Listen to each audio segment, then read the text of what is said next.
Assalamualaikum warahmatullahi wabarakatuh. Kembali lagi di modul 4 tugas pengantar sistem operasi. Kali ini kita akan membahas tentang networking. Soal nomor 1, pelajari apa itu DNS dan Internet Proxy Gateway secara lengkap.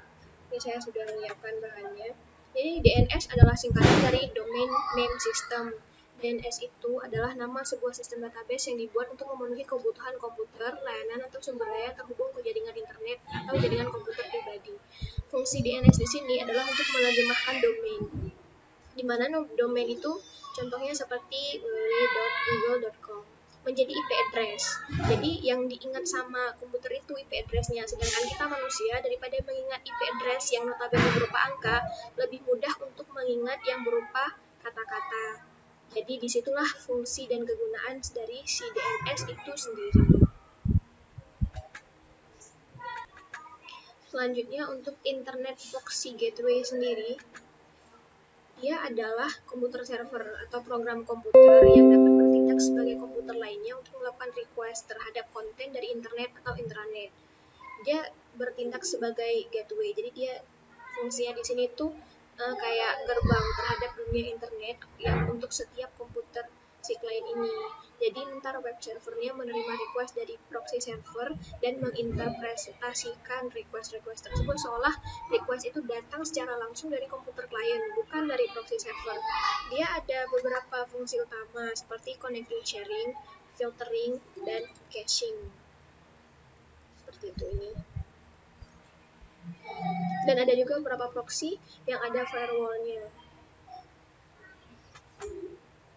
Kedua, setelah paham apa itu DNS dan Internet Proxy Gateway, cari tahu bagaimana cara mengimplementasikan aplikasi tersebut di sistem operasi Linux. Kita bisa menggunakan aplikasi DNS Bin atau Squid sebagai server proxy-nya.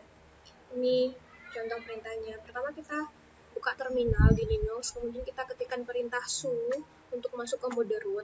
Setelah masuk ke mode root, ini ketikkan perintah apt-get install bin. Ini kita pakai yang bin9. Terus setelah itu enter dan masukkan perintah ini, lalu perintah di bawahnya. Seperti itu.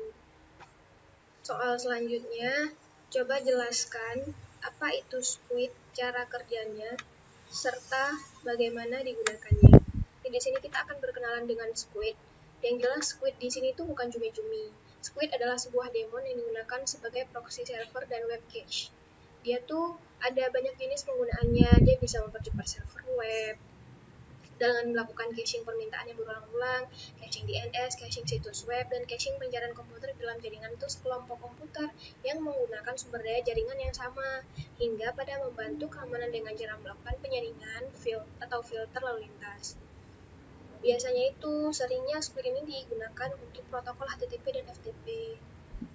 Selain itu, sebenarnya Squid juga menawarkan dukungan terbatas untuk beberapa protokol, termasuk TLS. Selanjutnya ialah berikan contoh penggunaan Squid dalam kehidupan nyata. Jadi, ya seperti cara menginstal Squid. Pertama kita akan install si Squid-nya dulu. Jadi di sini kita masuk ke mode root.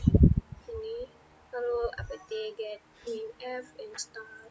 Ini sedang proses penginstalan. Kita tunggu sampai selesai.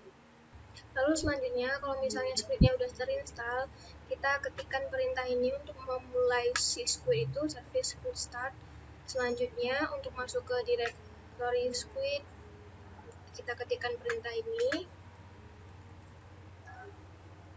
Dan masih banyak lagi perintahnya, ini ada untuk mencegah kesalahan backup file Squid, melakukan script untuk konfigurasi nanosquid.config. Lalu ini kita masukkan script yang ini. Ya, setelah kita masukkan scriptnya, nanti di save.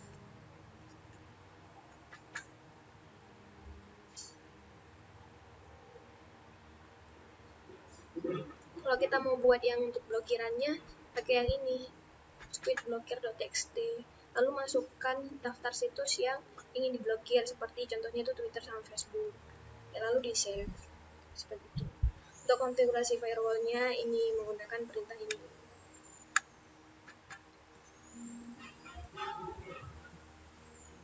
lalu save. Setelah di save, di restart firewall-nya. Nah, setelah semuanya itu, maka browsernya akan menggunakan proxy server yang telah kita buat. Yang nomor 5, pelajarilah cara add, view, dan remove roles dari iptables. Pahami dan praktekkan cara dan penggunaan iptables. Ya. Misalnya yang pertama itu untuk nge-add, sebenarnya lumayan mudah, tinggal ketikkan iptables, ini polisinya apa, kemudian input, kemudian ini di-dropkan IP-nya. Selanjutnya kalau untuk yang view, nah untuk menampilkan daftar dari role iptables-nya, cukup ketikkan iptables -l.